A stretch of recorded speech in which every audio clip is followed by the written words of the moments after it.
ओम नमस्ते जी। हम वाल्मीकि रामायण का अध्ययन कर रहे हैं। अभी तक हमने 9 सर्गों में भगवान श्री राम के जन्म काल तक का अध्ययन किया है। अभी हम देखेंगे कि 10वें सर्ग में महर्षि वाल्मीकि महाराज दशरथ के महल में आते हैं और क्या उनसे वार्ता करते हैं। ये हम 10 सर्ग में देखेंगे। अथ राजा दशरथो राज्यकार्य प्रसंगतः चिंत्यामास धर्मात्मा सोपाध्ययक्ष मंत्रिणः।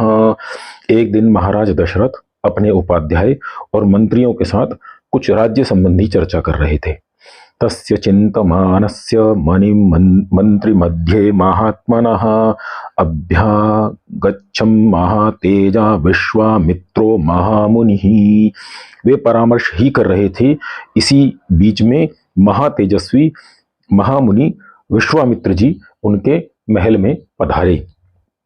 स राज्यो दर्शनाकांक्षी द्वाराध्यक्ष अनुवाचः शीघ्रम आख्यातम माम प्राप्तम कौशिकम गाधीनः सुतम। महाराज से मिलने की अभिलाषा से वे द्वारपाल से बोले, तुम शीघ्र जाकर महाराज को सूचना दो कि गाधी पुत्र विश्वामित्र महाराज से मिलने के लिए आए हैं। ते गत्वा राजभवनं विश्वामित्रं ऋषि तदा प्राप्तमावेदयामासु नरपायक्षवाकये तदा। उन्होंने राजभवन में जाकर विश्वामित्र जी के आगमन का संवाद महाराज दशरथ को कहा।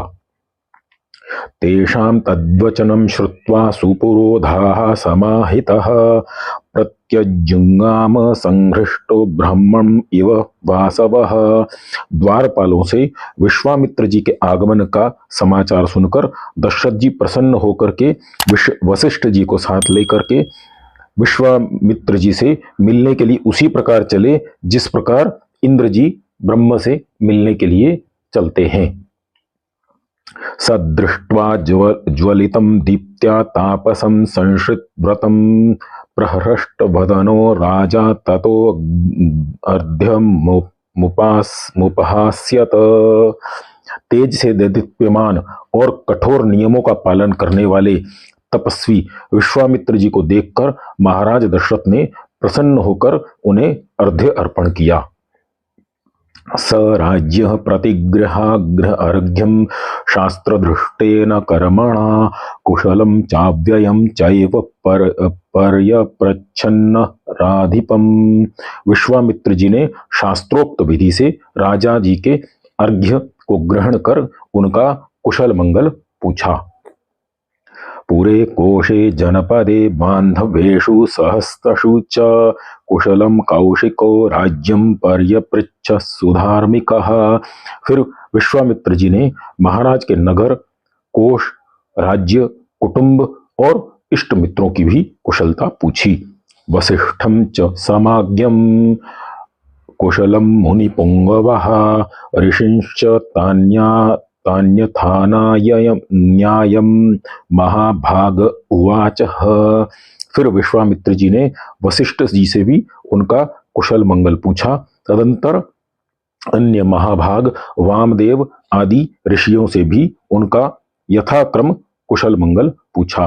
ते सर्वे हृष्टं मनसस्तस्य राज्यो विनिवेशनम विशिष्युः पूजितास्तेन निषेदुश्च हृतः।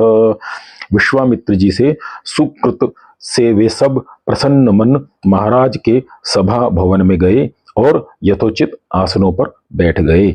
अतः हृष्टं मना राजा विश्वामित्रं महामुनिम् उवाच परमद्वारो हृष्टस्तं भूमि पूजयन्। तब प्रसन्न चित्त एवं उदार राजा दशरथ ने महामुनि विश्वामित्र जी से कहा, यथामृतस्य संप्राप्तिर यथा वर्षं मनुदके यथा सदृशदारेषु पुत्र जन्म प्रजास्य वैहि।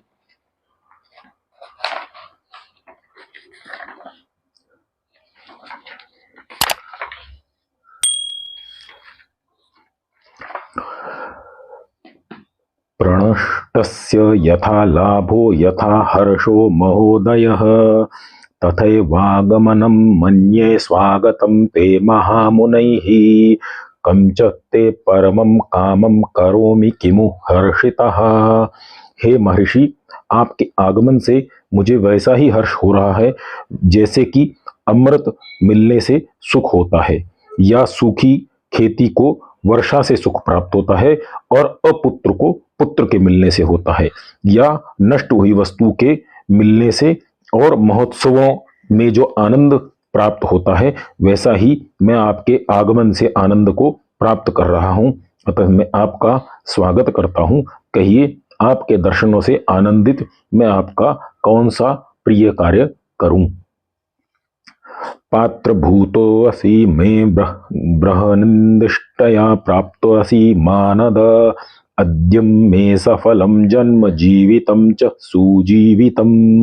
ब्राह्मण, आप दान के पात्र हैं, मेरे अहोभाग्य हैं जो आप यहाँ पधारे हैं।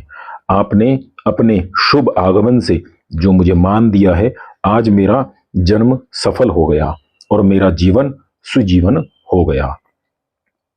ब्रूहि यत् प्रार्थितं तुभ्यं कार्यं मागनं प्रति इच्छा मन्यनुग्रहीतो अहं तद्वरतं परिवृद्धये। अब आप बताइए, आप किस कार्य के लिए यहाँ पधारे हैं। मैं चाहता हूं कि आपकी सेवा करके मैं अनुग्रहित हो जाऊं। कार्यस्य न विमर्शं च गन्तुर्महसि सुब्रत कर्ता चाहम अशेषेण दैवतम ही भवानम मम। हे कौशिक, आप अपने कार्य के बारे में संदेह मत कीजिए। मैं आपके सब कार्य पूर्ण करूंगा क्योंकि आप मेरे पूज्य हैं।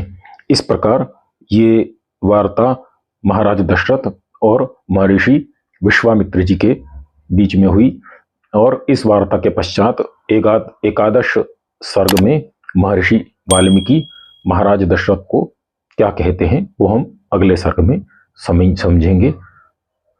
इति वाल्मीकि रामायणस्य दशम सर्ग समाप्तः।